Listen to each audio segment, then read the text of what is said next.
Assalamualaikum warahmatullahi wabarakatuh. Saya cukup mengikuti perkembangan belakangan ini seputar penyandang disabilitas yang melakukan tindakan asusila kepada sejumlah korban.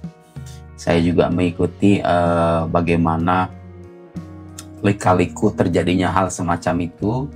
Ternyata setelah saya telusuri dan beberapa korban itu menyatakan kesaksiannya, yang bersangkutan itu seringkali profiling ya, kemudian memainkan emosi korban, kemudian menjebak yang bersangkutan dalam halusinasi-halusinasi tertentu. Nah, yang paling layak untuk dijadikan sorotan adalah bagaimana korban-korban itu percaya bahwa yang bersangkutan diduga punya ilmu hitam. Nah, sampai sekarang ini masih banyak orang-orang Indonesia yang percaya dengan adanya ilmu hitam itu. Jadi orang-orang yang diduga sakti karena mereka bersekutu dengan jin, dengan roh-roh jahat dan seterusnya.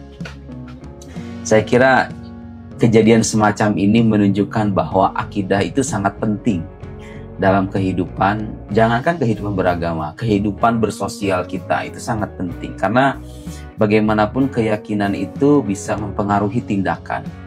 Dengan keyakinan yang cacat, Anda bisa salah langkah. Tapi dengan keyakinan yang tepat, Anda tidak akan salah kaprah.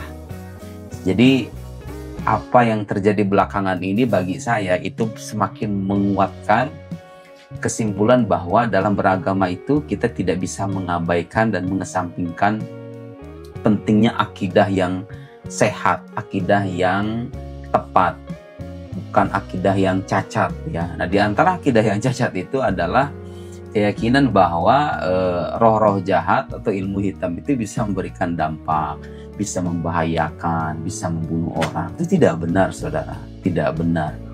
Bahkan hatta para penyihir yang disebutkan dalam Al-Quran pun ditegaskan wa ma hum bidzarrina bihi min ahadin illa biidznillah.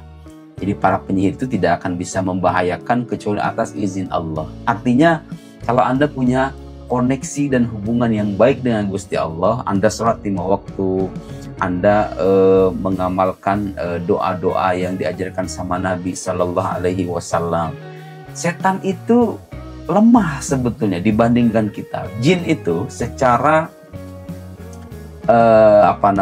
secara wujud ya, dia itu lebih lemah ketimbang manusia. Karena kalau kita membaca dan merujuk kitab-kitab klasik, jin itu sering digambarkan dengan jismun latif. Jismun latif itu artinya makhluk halus. Kita jisim yang halus, sementara kita itu jismun kathif. Kita ini makhluk padat. Kita itu terdiri dari daging, tulang, dan Anda bisa bayangkan tuh, misalnya makanan dengan aroma makanan, itu mana sih yang lebih kokoh? Ya jelas makanan lah, makanan yang jelas-jelas punya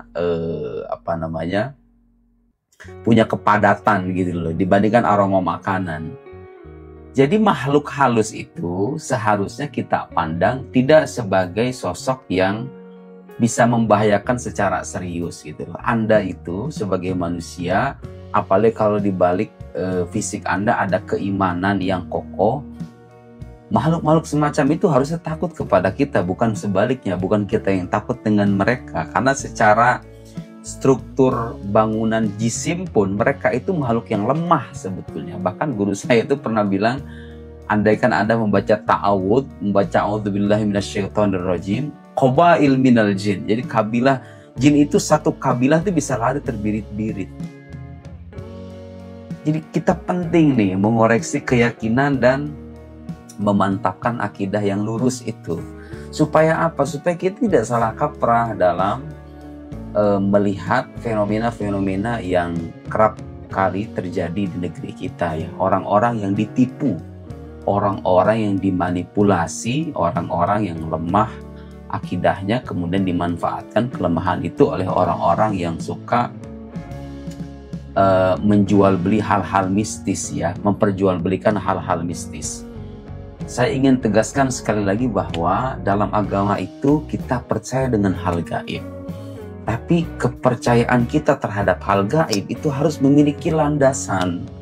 Makanya para ulama menjelaskan tuh, sesuatu yang gaib yang wajib kita percaya itu adalah sesuatu yang bersandar pada wahyu yang terpercaya. Artinya kalau sumber kabar hal gaib ini dukun atau hatta ustadz sekalipun, itu nggak wajib percaya gitu. Apalagi dengan ilmu-ilmu hitam semacam itu, nggak ada itu sebetulnya.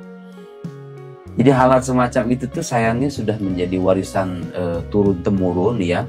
Dan di sebagian masyarakat kita itu masih bercokol keyakinan semacam itu. Saya kira itu perlu dikoreksi. Dan kalau Anda ingin tahu apa pentingnya mempelajari akidah yang tepat itu, ya itu gunanya. Pada prakteknya gitu ya, banyak tindakan-tindakan sebagian orang yang itu dilatar belakangi oleh keyakinan yang salah. Karena itu kita perlu kembali merujuk pada penjelasan yang tepat, uraian yang lurus seperti yang disampaikan oleh para ulama kita.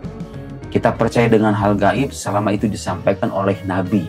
Karena Nabi berasal dari Allah, Allah tidak mungkin mengabarkan sesuatu yang bertolak belakang dengan fakta. Tapi kita nggak wajib percaya dengan hal-hal gaib diceritakan oleh fulan, apalagi kalau itu dari seorang dukun, apalagi dari orang biasa yang sangat kita ragukan keterpercayaannya, karena itu sangat wajar dan bukan hal yang salah kalau kita mendustakan para dukun itu, mendustakan orang-orang yang konon punya ilmu hitam, karena mereka bukan nabi, bahkan mereka itu cenderung menodai ajaran nabi itu sendiri. Sekian, semoga bermanfaat. Wassalamualaikum.